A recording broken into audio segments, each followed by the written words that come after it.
Bon, le café est prêt pour un autre regard sur le monde avec le coup de gueule de Nicolas Bonal. Je suis Gilbert Dawed d'Avatar Édition et notre mission d'aujourd'hui s'intitule Le déchaînement mondialiste. Comme d'habitude, avant de commencer, un rappel du triptyque YouTube. N'oubliez pas de cliquer sur s'abonner, la cloche des notifications et sur le pouce vers le haut. N'oubliez pas aussi d'intervenir en postant vos commentaires et bien entendu d'acheter nos livres et de faire des dons mensuels ou ponctuels. Et merci d'avance d'être resté avec nous jusqu'à la fin. Café et on commence. Alors, à propos du déchaînement mondialiste, on va commencer par une propagande personnelle. Fin des libertés, nouvelles résistances, publié chez toi, Le Choc Macron. Les nouvelles résistances, on les attend toujours, hein, Gilbert. Oui, on les voit pas. Il n'y en a aucune. Il n'y en a aucune, ni au Parlement, ni dans la rue. Ils ont gobé la réforme des retraites, ils ont gobé le vaccin, ils ont tout gobé. Là, ils vont gober la confiscation des biens.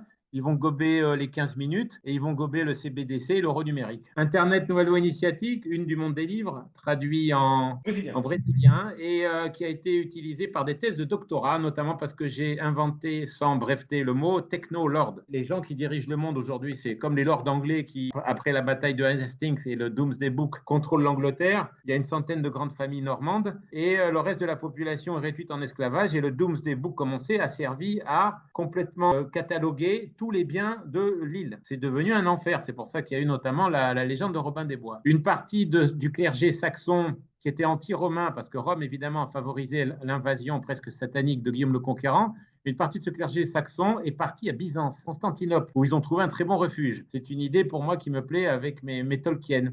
Et puis évidemment, Constantinople a été fracassée ensuite par le Vatican et par les cités génoises et vénitiennes et par les ports italiens. Et je rappelle le livre de ma femme que tu n'as toujours pas publié en français, Le Grand Recette, Toi tu es l'homme le plus rapide du monde. Alors comme on parlait aussi de Jane Birkin, hors antenne, elle incarne complètement la destruction de la France, le lavage de cerveau des années 60-70, la décadence morale, intellectuelle et même physique, un avènement de la laideur dans les attitudes. Passé un certain âge, elle est devenue évidemment comme tout le monde écologiste, antiraciste, mondialiste, néo-socialiste, etc. Et a donné des conseils à tout le monde. Ce qui m'a surpris, c'est qu'à 75 ans, elle donnait encore des concerts, donc ils ont vraiment besoin d'argent. Bref, il faut lire mon livre qui a bien démarré, j'ai été très surpris. La destruction de la France au cinéma, d'autant que j'ai choisi essentiellement des films dans les années 60-70, étant donné, comme on le sait, que je suis un disciple de Guy Debord. Je considère que Debord avait tout dit sur la France actuelle dans les années 80, dans les commentaires sur la société du spectacle.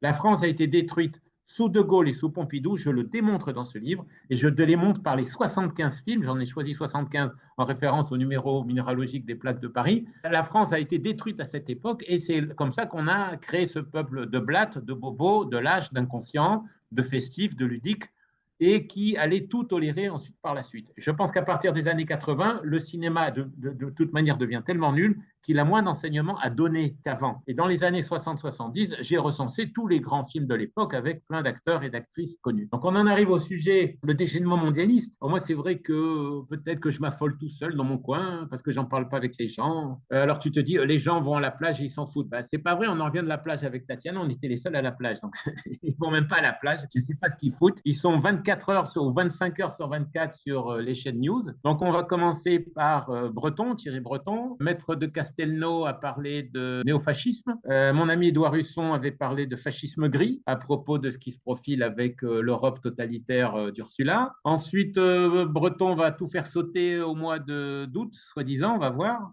Il faudra que tu m'expliques, toi qui es technicien, comment faire avec un VPN pour échapper à la censure, sauf s'ils nous interdisent d'acheter des VPN, de commander des VPN, ou s'ils arrivent à contrôler informatiquement suffisamment la société et les rares résistants, parce que nous sommes quand même très rares, pour faire ça. Je rappelle, au niveau de rares résistants, on en est à 10 millions d'abonnés Twitter pour Mbappé, 300 000 pour Philippot. Donc il faut arrêter de délirer, on représente presque personne et les gens croient que les Français se révoltent. Non, non, non, non, non, non. Ils ont créé la société qu'ils voulaient et qui était pronostiquée par Tocqueville et certainement pas par les prophètes genre Marie-Julie Jaini, Catherine Emmerich ou je ne sais quoi de Irlmayer. Il a dit, notre ami Tocqueville, on va leur ôter la peine de penser, le trouble de penser et la peine de vivre. Le trouble de penser, c'est une évidence. Et la peine de vivre, c'est en train de se produire avec l'application du Grand Recette. Donc on a Breton qui est de plus en plus totalitaire dans son fonctionnement, mais il n'est pas le seul. Et comme ça ne résiste pas en face, tu as vu des gens résister, toi, au Parlement européen, au Parlement français, personne n'en a rien à foutre. Les gars sont toujours en train de taper à droite et à gauche. Donc, l'extrême gauche, comme Mélenchon, tape sur les Juifs. Tu me le disais hors antenne, je ne savais même pas qu'il avait encore sorti des conneries sur le CRIF et tout ça, Mélenchon. et l'extrême droite tape sur les Arabes. Donc, va jouer à la baballe. Toi, tu as Mohamed et toi, tu as Moïse. Cassez-leur la gueule. Et comme ça, les mondialistes avancent et vous la mettent bien profond et vous n'en avez rien à foutre. Bravo, c'est ça. Donc, antisémites et racistes, anti-arabes, allez vous faire foutre. C'est tout ce que j'ai envie de dire. Hein. Donc, on va continuer sur ces bonnes paroles avec l'avancée de l'agenda mondialiste. Tu me disais hors antenne aussi qu'en Hollande, il vient de choisir un transgenre comme Miss Hollande. Je trouve ça intéressant au moment où on te dit, comme Philippot, que la Hollande se révolte, soi-disant, contre Mark Rutte, qui était l'agent officiel de Davos au pouvoir, et ils vont le remplacer par un autre agent officiel de Davos au pouvoir. Je ne vois pas pourquoi il ferait autre chose, et on verra si les gens se révoltent. Le coup LGBTQ aussi, devient un peu fatigant. La lutte anti-LGBTQ peut être aussi fatigante, comme la promotion délirante sur ce film Sound of Freedom, où tu vois deux hommes caresser un enfant, dont un avec un puissant pistolet, destiné à défendre le petit contre on ne sait qui. Ils ne pouvaient pas faire une affiche plus maladroite, sauf si elle n'est pas maladroite, si elle est malhonnête et plus pédophile que celle-là, me semble-t-il, Jim Caviezel et ses comparses. La censure veut s'installer, on va voir comment on va réagir. Peut-être que finalement, de toute manière, je me dis, moi, on est tellement liquide, on est tellement inefficace, on n'a tellement rien fait pour le résister, parce que je veux dire, le mec qui passe sa vie à regarder Trotta, Soral et Réseau International, il n'a pas fait grand-chose sur le terrain. Hein, donc, je veux dire, ils n'ont pas tellement intérêt à enlever les réseaux sociaux, moi je ne crois pas. Ça permet de canaliser les gens et de liquider au sens Sigmund Bauman toute l'opposition. Donc ils n'ont pas intérêt à le faire. Mais enfin bon, mettons qu'ils le fassent, on verra. À ce moment-là, ils peuvent aussi installer très vite l'euro numérique et les CBDC. Donc, CBDC, j'ai publié un texte sur mon blog que j'avais repris de Nouveau Monde de mon ami Stroberg, qui est un excellent site, hein, qui est au Québec et qui recense brillamment les meilleures choses. Je dirais que c'est le meilleur site français avec Échelle de Jacob, de notre ami Paul, avec qui j'ai jamais eu de relation. Il n'a jamais répondu. Enfin, on ne sait pas comment le contacter. Enfin, c'est pas grave. Les sites comme ça donc expliquent les CBDC. Donc, il y a un monsieur qui s'appelle Richard Werner, qui travaille pour Davos, pour WEF. Il est à Oxford, qui est devenu une ville du satanisme total, hein, dans tous les domaines. Hein. Oxford, c'est devenu fou. Enfin, on voit bien que l'Angleterre joue un rôle éminemment sinistre à toutes les époques dans l'histoire du monde. Je crois que même Engels le dit dans son Histoire du socialisme utopique, qui commence par un développement sur l'exception culturelle anglaise au XIVe siècle. Et j'en avais parlé quand j'avais écrit des articles sur le sujet, qui avaient été publiés dans des revues anglaises d'ailleurs, The European, qui avait été traduit par mon ami John Longdon à l'époque. À l'époque, je n'avais pas évidemment une vision aussi pessimiste du rôle de l'Angleterre, aussi sinistre, parce qu'il y a aussi des choses très bien en Angleterre. Je rappelle qu'Henri écrit un préféré, c'est Tolkien, mais il y a quelque chose de bizarre dans ce pays. Bref, Richard Werner, lui, veut nous vacciner. Il veut mettre ta monnaie dans ta peau. C'est vraiment le nombre de la bête totale, les 666 de la Bible, évidemment. On arrive à aussi contrôler les gens par les 15 minutes, c'est-à-dire qu'on en avait parlé quand on avait fait l'émission, tu te souviens, il y a un mois sur la tyrannie numérique, on avait dit, bon, tu ne pourras pas faire grand-chose, mais là, c'est assez vicieux. On va donner un exemple concret parce que finalement, il n'y a que ça qui est vraiment intéressant. Le type sort de ses 15 minutes de marche à pied, de son arrondissement de Paris, de son bled en Espagne comme moi ou de ton bled à toi en Sicile, et il ne peut plus utiliser son argent. Et l'argent a été vacciné, si j'ose dire. Le vaccin, c'est de l'argent. Le vaccin, donc on le sait, c'est des nanoparticules. Ils peuvent injecter ce qu'ils veulent là-dedans et ils peuvent activer les individus comme ça. Ils pourront aussi, je suppose, comme dans 2001, l'Odyssée de l'espace, je rappelle mon livre sur Kubrick, ils pourront aussi les désactiver. Donc il y a un moment où les gens devront choisir s'ils veulent vivre ou s'ils veulent mourir ou s'ils veulent être condamnés à mort puis mourir. Ça va être ça, quoi. Et il y aura sans doute une lutte physique à faire, comme dans 2001 toujours, le cosmonaute qui ne peut pas rentrer dans le vaisseau, qui déclare la guerre à son ordinateur et qui le déconnecte. Quelqu'un a parlé de liquider l'Union européenne, ça serait le rêve de beaucoup de gens ici, je suppose, de ceux qui nous écoutent, mais je me demande bien comment. Hein. En tout cas, il n'y a même pas de manif à Bruxelles, il n'y a même pas de manif devant la commission de Bruxelles, il n'y a rien. Là aussi, on se dit, mais pourquoi les gens ne résistent-ils plus? Même ceux qui ne sont pas d'accord ne font pas grand-chose, ils ne font que de l'ordinateur toute la journée, des écrans, des informations. Mon bled en Espagne, j'ai des choses plus sympas à faire que d'aller à Bruxelles prendre l'avion pour aller manifester contre cela, on est tous d'accord. Hein. Et j'ai en plus pas assez d'argent pour faire ça. Mais les autres, je ne sais pas. Sur place, ils pourraient quand même faire quelque chose, il n'y a rien. Donc le déchaînement mondialiste, on le voit par le CBDC, on le voit par la montée de la censure avec Thierry Breton, et on le voit par cette économie de guerre et de réquisition que veut imposer Macron aux Français. Est-ce que le Parlement se fout du monde? Est-ce que le Parlement est analphabète? On a connu quand même un Front National, moi notamment, puisque j'avais quand même des rencontres régulières avec Jean-Marie Le Pen et avec d'autres de ces barons de l'époque, hein, comme Yvan Blot, d'ailleurs avait comme moi écrit pour les Russes à une époque, le regretté Yvan Blot. On avait quand même des gens qui étaient un peu plus calés intellectuellement et un peu plus résistants spirituellement que la bande à Marine Le Pen, hein, qui a dû être recrutée dans les boîtes de nuit ou dans les écoles de commerce. Je ne sais pas trop comment.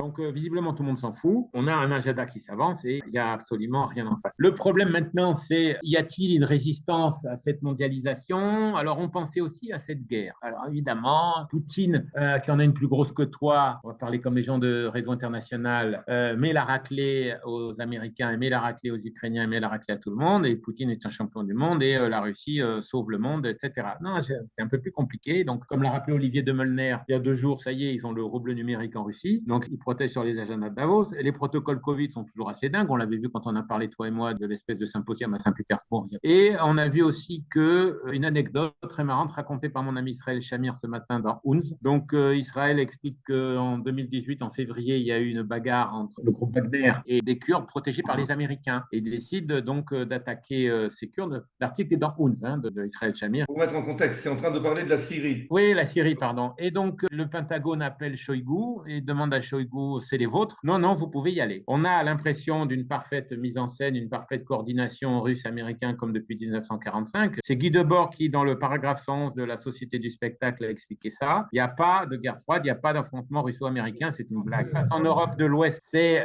une ruine du continent, sur commande, qui sert les intérêts de Fink, qui sert les intérêts de ceux qui voulaient écraser l'Allemagne, comme tu disais tout à l'heure hors antenne. Keep Germany down, keep Russia out et keep America in. C'est le lemme, si j'ose dire, qui résume le bon usage de l'OTAN. Et tout le monde est d'accord. Tout le monde est d'accord. C'est pas Mélanie qui proteste, c'est pas Le Pen qui proteste. On va voir ce que fera l'AfD. L'AfD restera, à mon avis, à moins de 20%. Et s'ils montent un peu trop, ils seront exterminés comme des gens trop dangereux, comme le sera Kennedy s'il en fait trop aux États-Unis. Donc tout cela, c'est que des bonnes nouvelles. Mais j'en reviens à la Syrie. Nicolas, juste pour t'interrompre sur la Syrie, il faut quand même préciser que s'il y a une base militaire américaine en Syrie en ce moment, c'est parce que les Russes ont accepté de les faire rentrer. Comme dit Guy Debord, il n'y a que des ententes qui déterminent de tout. C'est pareil dans les business. C'est pareil dans les business. Quand on voit que la Russie équipe l'Ukraine de ceci, que la Russie équipe la Pologne de cela, que la Russie vend ceci à cela. Ils ont des sanctions essentiellement pour taper sur les gens comme nous, mais quand il s'agit de faire vraiment du business, il n'y a aucune sanction, tu comprends? C'est comme le gars qui équipe les Allemands pendant la guerre de 14-18 pour qu'ils continuent d'envoyer des obus contre les soldats français. C'est l'affaire Zaharov. Je rappelle que Tintin, Hergé en a très bien parlé dans un de ses albums. Je crois il en a parlé dans L'Oreille cassée. Zaharov qui va vendre, Bazarov, il l'appelle, je crois d'ailleurs dans L'Oreille cassée, qui va vendre 2 camps. Il va vendre 2 camps ses armes, c'est tout. Il y a eu extermination de 300 soldats et il y a eu 400 blessés, avec la bénédiction de Shoigu. Il a simplement dit, le Pentagone, est-ce qu'ils sont à vous, ces soldats? Et l'autre a dit non. Donc ils sont d'accord des 2 côtés pour qu'il n'y ait jamais aucune perte. Et en général, il y a très peu de pertes, sauf de vagues mercenaires en Ukraine. Et évidemment, ils passent au hachoir à viande les pauvres Ukrainiens, alors qu'ils étaient censés démilitariser l'Ukraine. Ils se vantent maintenant d'en avoir tué 350 000 et d'en tuer 30 000 pas loin. Alors je veux bien qu'on n'aime pas les Ukrainiens, mais la démilitarisation, chez moi, c'est pas ça. À la limite, la démilitarisation de Macron avec ces crétins de chasseurs qui viennent rendre le fusil de bon papa, elle est plus douce que la démilitarisation à la russe qui consiste à tuer 300 000 Ukrainiens. Après ça, on continue de faire peur aux gens avec les 3 000 réservistes qu'a mobilisé Biden ou les 150 soldats que Macron aurait envoyés en Lituanie. On lui souhaite du plaisir s'il veut envahir la Russie avec 150 bidas. Ça paraît tout cela extrêmement difficile. Donc il y a des coordinations au niveau mondialiste. On se rappelle que Blinken a été mal reçu en Chine, mais que Bill Gates est accueilli comme un prince par Xi Jinping. Donc c'est pas très rassurant. Et qu'on les voit comme des vieux copains attablés et discuter de notre futur marqué au 666. Donc moi je dis en effet, on est dans un déchaînement mondialiste. Alors, par rapport à ce que nous devrions faire, parce que j'ai pas dit ce que nous devons faire, parce que je crois qu'on est plus capable de faire quoi que ce soit. Je crois que c'est aussi pour ça que j'ai fait ce livre, La destruction de la France au cinéma. On a créé un aide superficiel, marqué par la dérision, la consommation, la révolution sexuelle à l'époque. Alors maintenant, la révolution, elle est anti-sexuelle ou elle est LGBTQ, avec un affaissement total des individus. Un des très bons livres qui en avait parlé en 1980, c'est Lipovetsky, dans l'ère du vide. Et l'ère du vide, c'est parfaitement reflété, à mon avis, dès les années 70. Quand tu vois un film comme Les Valseuses ou tout ça, dont je parle beaucoup dans le livre, tu es déjà dans cette atmosphère. Donc, ce que nous devrions faire, c'est en effet, disait l'autre, lutter contre Macron. On a vu où ça nous mène. Les résultats sont à peu près lamentables. Il a été réélu. Oui, il a été réélu, puis on a fait croire que les élections sont truquées. Maintenant, ce matin, j'ai reçu un mail, il a fait 1% aux élections. Et donc, après, ils l'ont élu avec 1% des gens. Si tu veux croire ça, ça va. On a l'impression aussi qu'en effet, chez les antisystèmes, on va de plus en plus vers un glissement vers l'irrationnel, encore pire que celui du système officiel, pour essayer de compenser une défaite sur le terrain qui est absolument totale. Par rapport au déchaînement, moi j'en reviens toujours à mon image de Vendredi ou les limbes de Pacifique de Michel Tournier. Je l'ai vu à la télé, l'adaptation avec l'acteur anglais Michael York, qui était pas trop mal. À un moment donné, il se met à faire des travaux à Vendredi. Puis Vendredi dit toujours oui, il accepte, il est bon, c'est le bon sauvage, il est gentil, il s'énerve pas contre le colonialiste blanc. Et donc il lui propose des travaux de plus en plus absurdes ou de faire n'importe quoi. Et l'autre accepte toujours. Et ça le déchaîne. Et en effet, après, il a envie de maltraiter son esclave ou de le fouetter parce que le gars n'est pas capable de lui résister. Et c'est pareil actuellement avec ce qui se passe en France. Macron fait tout ce qu'il veut et il n'y a aucune résistance. Donc Macron, je me mets à sa place. Il n'y a pas besoin de dire qu'il est narcissique. Il réagit comme Robinson et il décide de taper, de torturer un peu plus son esclave puisque son esclave y a pris goût. Comme disait un de mes copains, ça le motive. Bon ben voilà, continue à te motiver, citoyen. Et, entre Napoléon, Robespierre, Napoléon III, Pétain, la guerre de 40, la colonisation, la décolonisation faite n'importe comment, encore pire que la colonisation, on est placé pour savoir que tu peux demander à peu près n'importe quoi aux citoyens, y compris d'enlever sa culotte après mai 68, et il est toujours d'accord. Donc bon, bah, le système finit par en prendre acte, et à partir du moment où ce ne sont plus des hommes politiques qui dirigent la France, mais des fonds de pension américains dirigés par M. Fink, il est évident que ça peut très mal se finir. On verra la suite. Vive le mondialisme. Voilà, ça va être le mot de la fin. Je n'ose pas finir avec je t'aime moi non plus. Bon, Bonal et Daoued, c'est fini. Merci et à la prochaine. Et bien entendu, achetez nos livres, surtout de nouveaux livres de Nicolas.